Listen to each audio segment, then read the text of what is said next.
Welcome to the IELTS speaking test.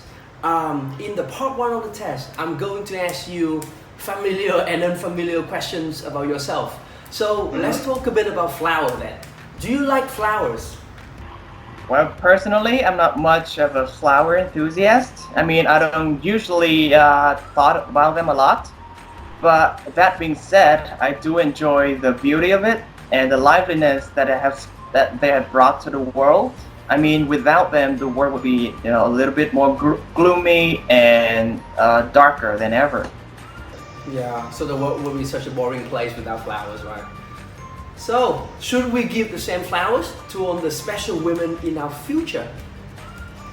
Well, I don't know about everybody else, but I do believe that every woman that has had significant impact in my life deserves to have a unique and special kind of flowers.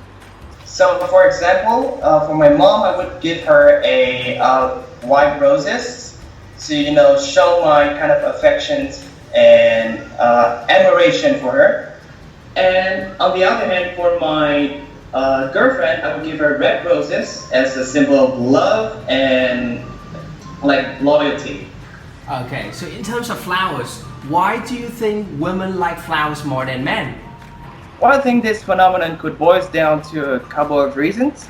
First of all, women are typically more romantic than men, so they would attach these special meanings to flowers. And on top of that, because flowers themselves are symbols of beauty, so women is also the symbol of beauty. So I think similar things tend to come together very naturally. Let's talk about communication then. So, do you prefer to speak to people by phone or by writing emails?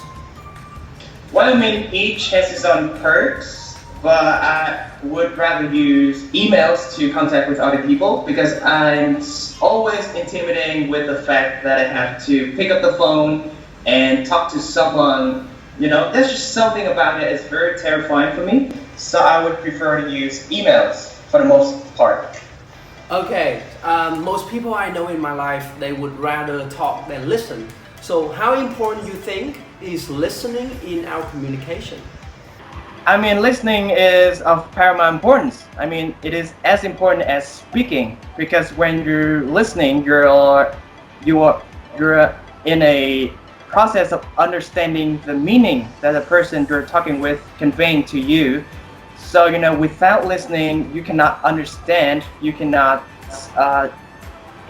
sit in their shoes and, see what they see. So in order to effectively communicate, we have to listen and speaking at a moderate rate.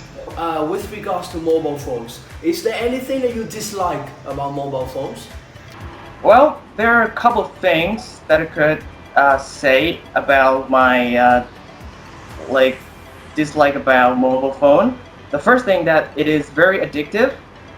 Once you get bit by the mobile phone bug, you cannot leave them for hours on end.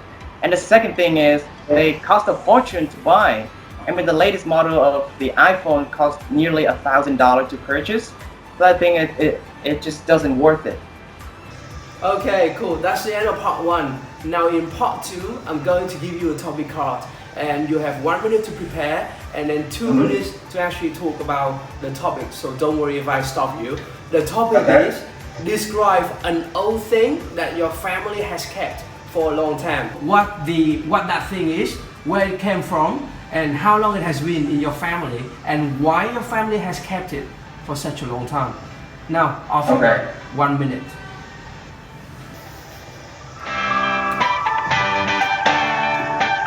Time's up.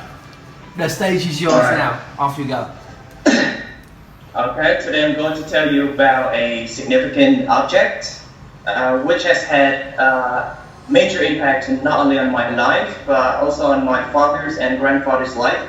So this particular thing is categorized into a written instrument. It is called a retractable ballpoint pen. So originally this pen belonged to my grandfather. He used to be a reputable author, so many of his draft has been written by this particular piece of stationery. And for him, this pen is like his perennial old friend and sidekick. It is so important to him that in his testament, before his death, is demanded that we should protect this pen at all costs. But enough about the history. When you look at this pen, from head to toe, it has a very elegant and magnificent outlook.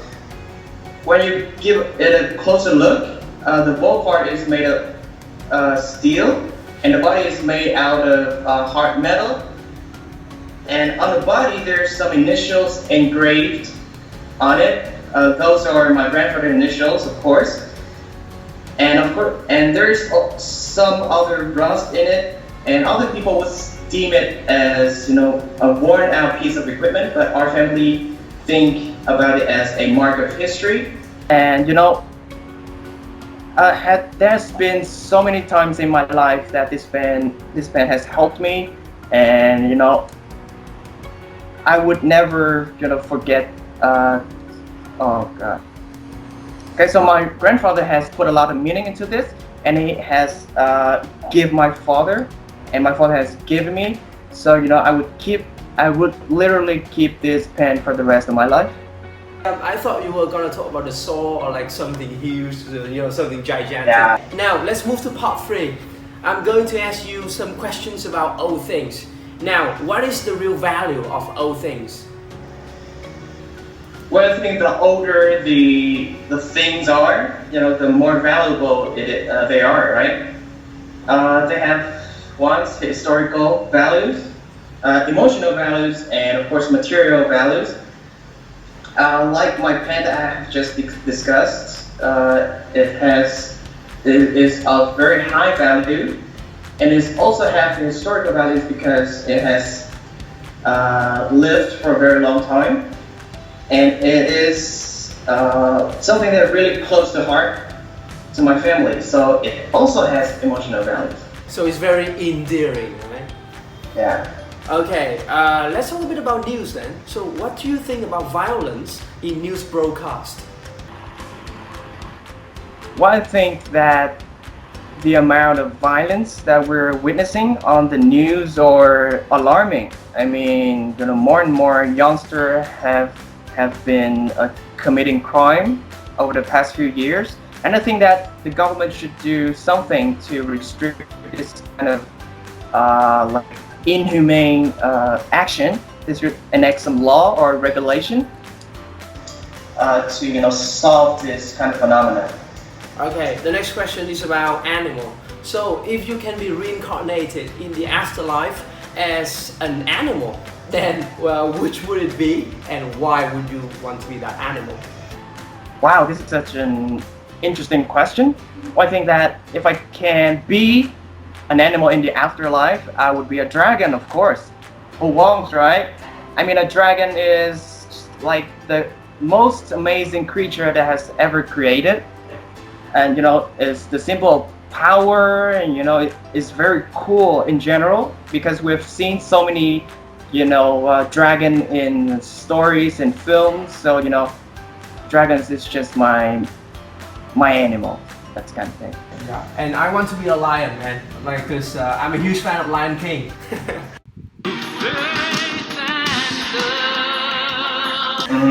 Okay, last question of part 3. How would you convince someone to do something that they didn't want to do in the first place? Well, this is kind of a trick question. Okay, so it really depends. If it's something positive and it has good benefits to them, I would first persuade them that this thing, if you do it, is gonna be a great deal. Or I could offer them some reward or incentive to lure them into doing this. Okay, anything else? Yeah, that's it. Okay, cool. Thank you so much for joining us today. So that's the end of the IELTS speaking test. Now you're free to go. Thank you so much. Thank you. Thank you. Nhớ subscribe kênh Gia Đình IELTS và đón xem nhiều video hay tiếp theo nha. Love you all.